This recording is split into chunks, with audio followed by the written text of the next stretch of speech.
Hi guy, welcome back my channel. Reveal that the final days of the year were supposed to be the brief stretch of time when the Dupree family could cling to a fragile illusion of peace where glasses could clink under holiday lights and drown out the cracks spreading quietly beneath the surface. Yet the more brilliantly everything was decorated, the more a hard, nameless chill revealed itself. In a household built on tradition, power, and a fiercely protected sense of honor, everyone understood that some secrets didn't merely wound feelings, they were strong enough to snap an entire dynasty in half. And so, when whispers of cancer began slipping into hushed conversations, it stopped being a medical matter. It became a curse hovering over the family's head, a signal that the one thing they feared most was drawing near, the truth finally demanding to be spoken. At first, the name attached to those whispers was Anita, almost by reflex, as if tragedy naturally belonged to the woman at the top. It was easy for outsiders to picture Anita receiving a breast cancer diagnosis and choosing to keep it hidden through the holidays. For Anita, secrecy wouldn't come from weakness or denial, it would come from the instinct for control that had become her backbone.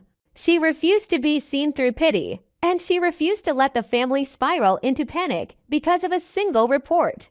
In Anita's world, panic meant loss of authority, and loss of authority meant that those waiting in the shadows would immediately reach in to make decisions for her, to seize the future she had always held in her own hands. Hiding it through the holiday season would be a temporary wall. She would suffer quietly so her children and grandchildren could still have one complete New Year's Eve, so the family's image could remain upright in the eyes of the world. But that choice only tightened the tension, because the more something is concealed, the more people sense that something is breaking. What made it truly frightening was the possibility that the cancer was never Anita's at all. The darker, more chilling thought was that the person carrying the terminal illness might actually be Vernon.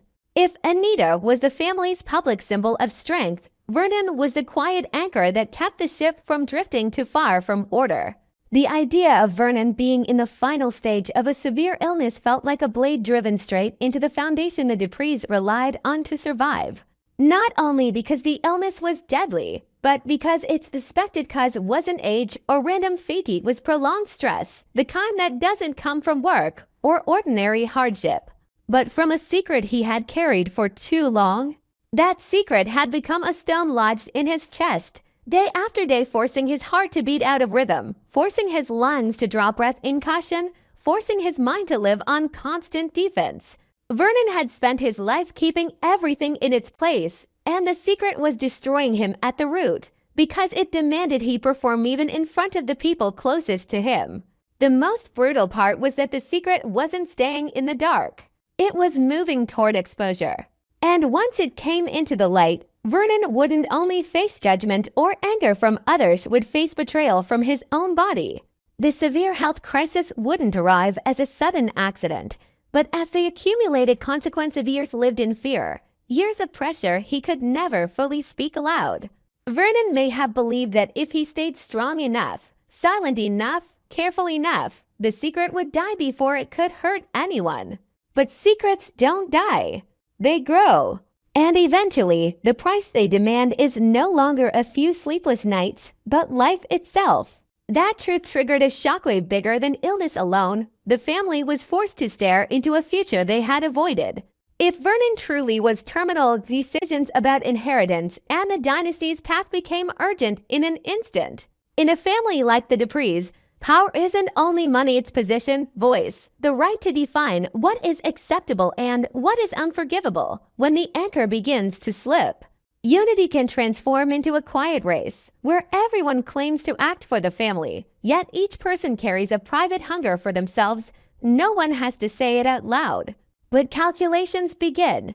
If Vernon can't hold the line, who will replace him?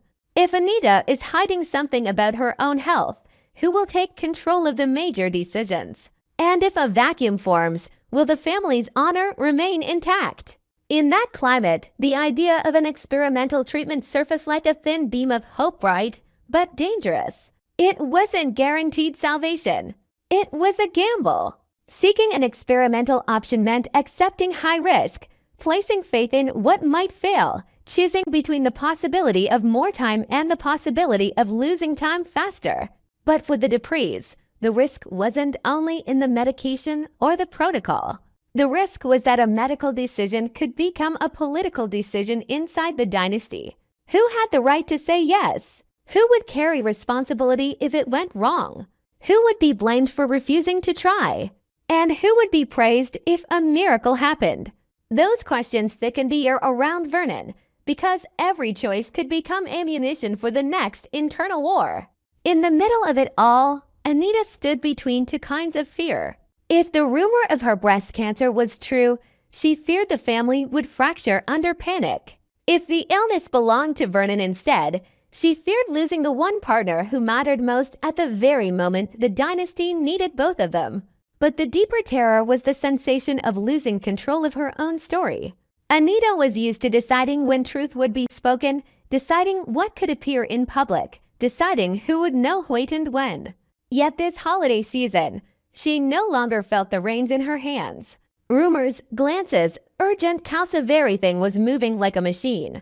And once a machine starts, even the person at the top can be crushed if they don't shift its direction fast enough. Secrecy through the holidays became a locked room, but the noise inside was already leaking out.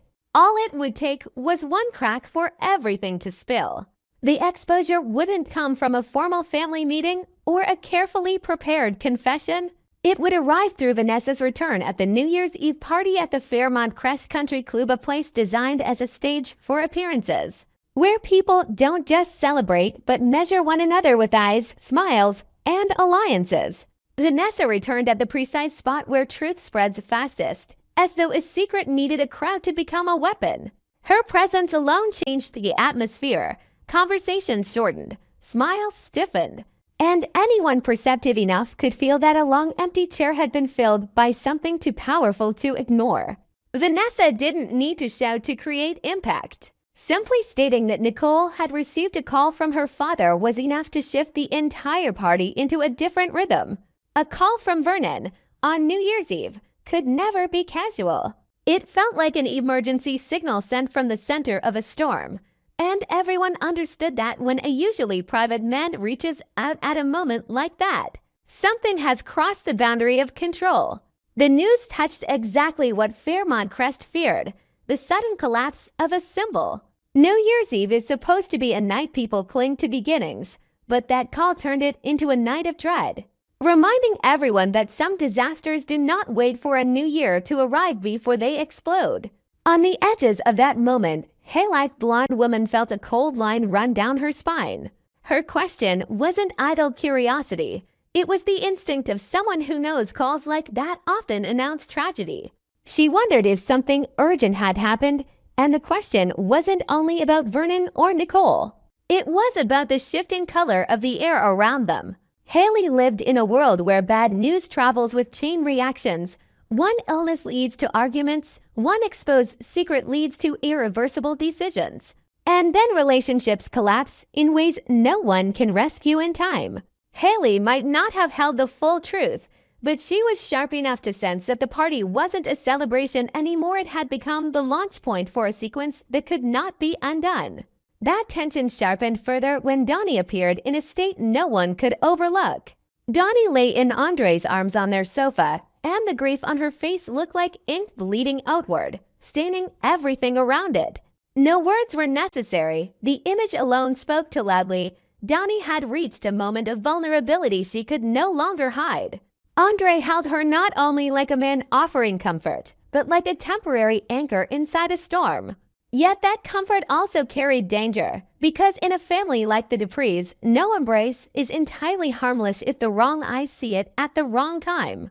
Donnie's sorrow wasn't only about one piece of bad news, it was about being trapped beneath layers of pressure, family, reputation, unspoken truths, and the fear that everything could collapse all at once. Donnie was not someone who usually fell apart in public. If she was this exposed, either the news had exceeded her limits, or she stood before a decision that made her feel like she was betraying herself. In Andre's arms, Donnie was both sheltered and revealed.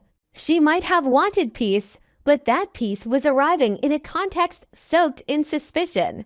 She might have wanted understanding, but the price of being understood can be that others use your weakness as proof of whatever they already want to believe. That is why Donnie's grief on the sofa was not simply private, it was a sign that the crisis had seeped into the corners of the home that were supposed to be safe. From that fragile anchor, Donnie was dragged into another space-built mansion where her emotions rose sharper, hotter. There, Donnie was no longer only the bearer of bad news. She became someone pushing at a door that might already have been shut, doing it with a force born from desperation.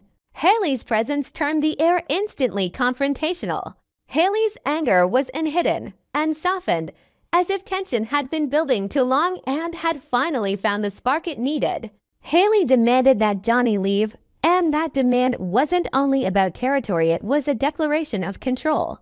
A way of drawing a line at the very moment all other lines were being erased by illness and secrets. Bill stood in the middle, but his position was not neutral. He tried to reduce everything to not important, as though he wanted to stop the weight before it destroyed the structure he was determined to maintain. He insisted there was nothing significant enough for Donnie to bring this to him right now, and in his attempt to minimize, another motive showed through. Bill did not want one more crisis erupting in his life. With illness and secrecy already shaking the Duprees, Bill understood that any new drama could become a second explosion. He might have believed he was protecting order, but Donnie experienced it as refusal. Donnie forced the focus onto what she considered non-negotiable, their daughters. And by dragging Bill's attention to the girls, Donnie was ripping him out of his protective shell, demanding that he admit there are things that cannot be postponed simply because adults are exhausted. That confrontation became a convergence point for all the pressure in motion. Haley's fury came from feeling invaded, challenged, forced to defend her place in her own space. Bill's tension came from wanting to avoid chaos at a moment when the world around him was already unstable. Donnie's intensity came from believing she had no choice but to be loud enough to be heard, to be believed, to protect what she saw as vital. No one truly won that moment, because even right and wrong blurred beneath one shared truth. They were all reacting from panic in their own way. And that is what made the atmosphere most dangerous, because when people react from panic, they stop seeing each other as humanity, start seeing each other as obstacles. While those fires burned in different rooms, Nicole appeared as the final image of a tragedy that could no longer be hidden. Nicole, crying with her back pressed to the wall, required no explanation and still made everything tighten. The wall behind her wasn't just a cold surface. It was the last limit she could lean against when everything inside her had begun to crumble. Nicole wasn't crying only because of her father's call, only because of bad news, but because she felt everything slipping beyond her grasp at once. She was the one who received the call, the one forced to listen, the one who would carry the information down hallways filled with eyes and into rooms thick with tension. In a dynasty where strength is treated as obligation, Nicole may have held her mask longer than anyone. But eventually, the body betrays you. Years fallen, that moment becomes undeniable proof that no one is immune to the fear of loss. Nicole leaned against the wall like someone pushed into a corner. And that corner wasn't only physical. It was the corner of collapsing trust, of truth hidden too long, of family roles turning upside down. If cancer truly did not belong to Anita but to Vernon, Nicole was staring at a future where she might watch her father's man she has always seen as a pillar become the most fragile person in the room. If Anita was hiding a different diagnosis, Nicole would be trapped between two terrors, losing her father and losing the myth of her mother's invincibility. And because inheritance has now become urgent, Nicole could also feel another kind of horror. The fear that the family's pain might be converted into opportunity for internal power grabs. Nicole's tears, then, were not only grief, they were her response to the cruelty of a future approaching, where love might be stretched until it deforms. All of these pieces secrets about cancer, the possibility that Vernon is the one in the final stage because of prolonged stress from a hidden truth, the risky consideration of experimental treatment, the attempt to keep everything quiet through the holidays, Vanessa's return at the Fairmont Crest Country Club, and her revelation about Vernon calling Nicole, Haley's dread and her urgent questioning. Donnie's visible sadness in Andre's arms, followed by her emotional eruption at Bill's mansion against Haley's fury and Bill's refusal to treat it as important. And finally, Nicole's breakdown against the wall were not random moments. They hooked into each other like a chain reaction, where every action is born from fear and then creates new fear in return. What made it suffocating was the brutal contrast between holiday atmosphere and truth. People were still dressed beautifully, still raising glasses, still standing under bright lights, but beneath it all the floor felt cracked. Vanessa's return on New Year's Eve ensured there was no retreat left for secrecy, because New Year's Eve is symbolic of transition. And when transition arrives while Vernon's health is threatened, the dynasty's future becomes a hanging question. Who will take over? Who will decide? Who will hold order, and will order still mean anything now that truth has changed the way everyone looks at one another? If there was one force at the center controlling everything, it was not illness or scandal alone, but motive. Vernon hid the truth to protect the family's image and control consequences, but the hiding became the poison that weakened him. Anita wanted silence through the holidays to prevent panic, but the silence deepened suspicion.